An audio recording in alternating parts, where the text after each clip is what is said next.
Good morning बच्चों। आप सभी कैसे हैं? आशा है सभी अच्छे होंगे। तो बच्चों, आज हम कक्षा 5 की पुस्तक हमारा परिवेश का दूसरा पाठ पढ़ेंगे, जिसका नाम है मेरा परिवार मेरी प्रेरणा। तो चलिए बच्चों, शुरू करते हैं।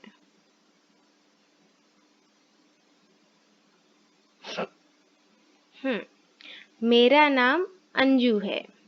स्कूल में पर्यावरण संरक्षण पर सबसे अच्छा लेख मेरा था। मेरे परिवार में 5 सदस्य हैं। मैं, भैया, मम्मी पापा और नानी। मैं ये बात सबसे पहले अपनी नानी और भैया को बताना चाहती हूँ। तो ये है बच्चों अंजू का परिवार, जिसमें अंजू, उसकी नानी, उसके भैया और मम्मी पापा रहते हैं। मेरी नानी के घर पर उनकी देखभाल करने वाला कोई नहीं है। नानी की उम्र ज्यादा है, इसलिए वह हमारे साथ रहती हैं। वह ऊंचा सुनती हैं और उन्हें दिखाई भी कम देता है। उनको अखबार जोर जोर से पढ़कर सुनाना पड़ता है। तो बच्चों, ये थी अंजू की नानी, जिनकी उम्र ज्यादा है और जिनको कानों से कम सुनाई देता है और आंखों से भी कम दिखाई देता है। तो बच्चों, चर्चा करिए, जब कोई व्यक्ति बूढ़ा हो जाता है तब हमें उनको क्या क्या तकलीफ हो सकती है। बोलिए। बिल्कुल सही। जब कोई व्यक्ति बूढ़ा हो जाता है तो उसको कानों से कम सुनाई देता है और आंखों से भी कम दिखाई देता है और उसके हाथ पैर भी कम काम करते हैं। बिल्कुल सही। तो बच्चों, चलिए आगे चलते हैं। नानी अभी भी तरह तरह के पकवान बनाती हैं। वो बाटी चोखा भी बहुत अच्छा बनाती हैं। माँ आज भी नानी से पकवान बनाने के बारे में पूछती हैं।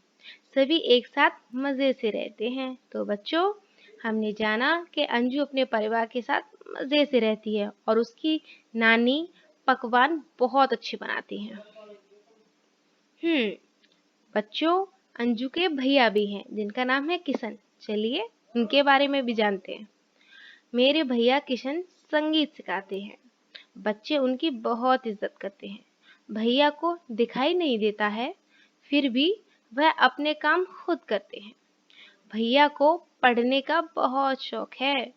जब भी वह घर से बाहर जाते हैं तब एक सफेद छड़ी ले जाते हैं। तो बच्चों, अंजू के भैया, जिनका नाम किशन है, उनको आंखों से दिखाई नहीं देता है। तो चर्चा करिए, हम उन लोगों की मदद कैसे कर सकते हैं जिन्हें दिखाई नहीं देता है। तो बच्चों, सोचिए और बताइए कि हम उनकी मदद कैसे कर सकते हैं जिनको दिखाई नहीं देता है। बिल्कुल सही। आप सभी ने बिल्कुल सही बताया। जिन लोगों को दिखाई नहीं देता है, उनको हम हमेशा अपने साथ रखना चाहिए। उन जब जब वो घर से बाहर जाएं तो उनके साथ रहना चाहिए। बिल्कुल सही। तो बच्चों, ऐसी ही एक लिपि के बारे में बात करते हैं जिन लोगों को दिखाई नहीं देता है, उनके लिए बनाई गई है। तो चलिए उसके बारे में भी थोड़ा जानते हैं। जो लोग देख नहीं सकते, उनके पढ़ने के लिए एक खास लिपि में किताबें तैयार की जाती हैं, जिसे ब्रेल लिपि कहते हैं। ब्रेल एक मोटे कागज पर एक नुकीले औजार से बिंदु बनाकर लिखा जाता है। ब्रेल कागज पर हाथ फेरकर पढ़ा जाता है कि उस पर क्या लिखा है। हाँ बच्चों, तो हमने जाना ब्रेल लिपि के बारे में। अब हम आगे चलते हैं। आप थोड़ा ये भी जानते हैं कि ब्रेल लिपि की खोज कैसे हुई और किसने की। तो बच्चों, जिन लोगों को दिखाई नहीं देता है, उनको पढ़ने के लिए एक लिपि बनाई गई, जिसका नाम है ब्रेल लिपि। तो आइए उसके बारे में भी कुछ जानें। लुई ब्रेल फ्रांस देश के रहने वाला था। जब वह 3 साल का था, तब एक नुकीले औजार से उसकी आंख में चोट लग गई और उसकी आंखें फूट गईं। उसको आंखों से दिखाई नहीं देता था। उस आंखों से दिखना बिल्कुल बंद हो गया। उसकी पढ़ने में बहुत रुचि थी। वह पढ़ने की तरकीबें खोजता रहता था। उसके पढ़ने की एक विधि को खोज लिया जिसे बाद में ब्रेल लिपि के नाम से जाने लगा। तो बच्चों, हमने जाना कि लुई ब्रेल ने किस प्रकार से ब्रेल लिपि का आविष्कार किया। तो बच्चों, इस तरह की लिपि में मोटे कागज पर उभरे बिंदु बने होते हैं। उभरे होने के कारण इन्हें छूकर पढ़ा जा सकता है। यह लिपि 6 बिंदुओं पर आधारित होती है। अभी उसमें नए नए परिवर्तन हुए हैं, जिससे इसे पढ़ना लिखना और भी आसान हो गया है। ब्रेल लिपि अब कंप्यूटर के द्वारा भी लिखी जा सकती है। तो बच्चों, आप ये देख रहे हैं बिंदु, इसी प्रकार के बिंदु ब्रेल लिपि में होते हैं, जिसको छूकर एहसास किया जाता है और पढ़ा जाता है। तो बच्चों, ऐसे ही हम एक और भाषा के बारे में जानते हैं, जिसे हम सांकेतिक भाषा कहते हैं। ये भाषा का प्रयोग हम उन बच्चों के लिए या उन लोगों के लिए करते हैं जिनको कानों से सुनाई नहीं देता। तो बच्चों, इसके बारे में भी थोड़ा जानते हैं। जो लोग सुन नहीं सकते, उनके लिए सांकेतिक भाषा का इस्तेमाल किया जाता है। सांकेतिक भाषा पर आधारित विशेष कार्यक्रम टीवी पर प्रसारित होते हैं। तो बच्चों, ये जो आप चित्र देख रहे हैं, इनमें हाथों के सहारे बच्चों को बताया जाता है कि किस प्रकार से क्या बोला जा रहा है। तो ये होती है सांकेतिक भाषा। तो बच्चों, आगे चलते हैं। सुधा चंदन।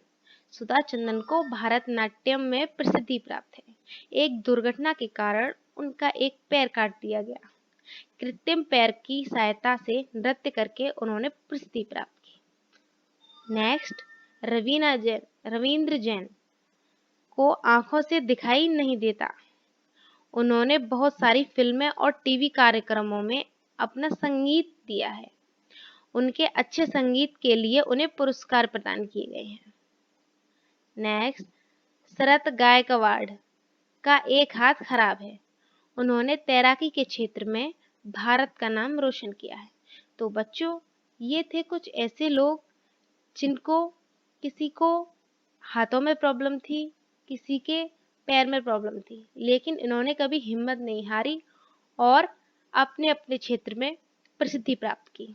तो बच्चों, चलिए आगे चलते हैं। भैया की ईमानदारी।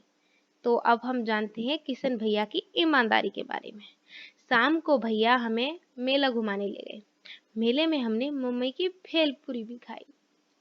भेलपुरी वाले ने गलती से 6 की जगह 5 ही लोगों के पैसे लिए। हमने सोचा चलो पैसे बच गए, पर भैया ने हिसाब लगाया और भेलपुरी वाले को बाकी पैसे भी दिए। फिर भैया ने हमें समझाया, ईमानदार होने पर डरने की जरूरत नहीं पड़ती। आत्मविश्वास बढ़ता है और ईमानदार लोगों को भी पसंद करते हैं। तो भैया ने हमें बताया कि हमें हमेशा ईमानदारी के रास्ते पर ही चलना चाहिए। और इसी प्रकार भैया हमने भेलपुरी वाले को पैसे वापस कर दिए।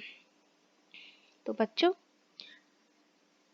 अब ये है आपके प्रश्न जिनके उत्तर आपको देने हैं। तो चलिए, पहला प्रश्न है, किशन के परिवार में कौन कौन है? किशन बच्चों को क्या सिखाते हैं? तीसरा प्रश्न है, हमें ईमानदार क्यों होना चाहिए? चौथा प्रश्न है, पाठ में अंजू ने अपने भैया को क्या क्या बातें बताई हैं? और पांचवा और अंतिम प्रश्न, ब्रेल से आप क्या समझते हैं? तो बच्चों, इन सभी सवालों के आप उत्तर दीजिए। Thank you.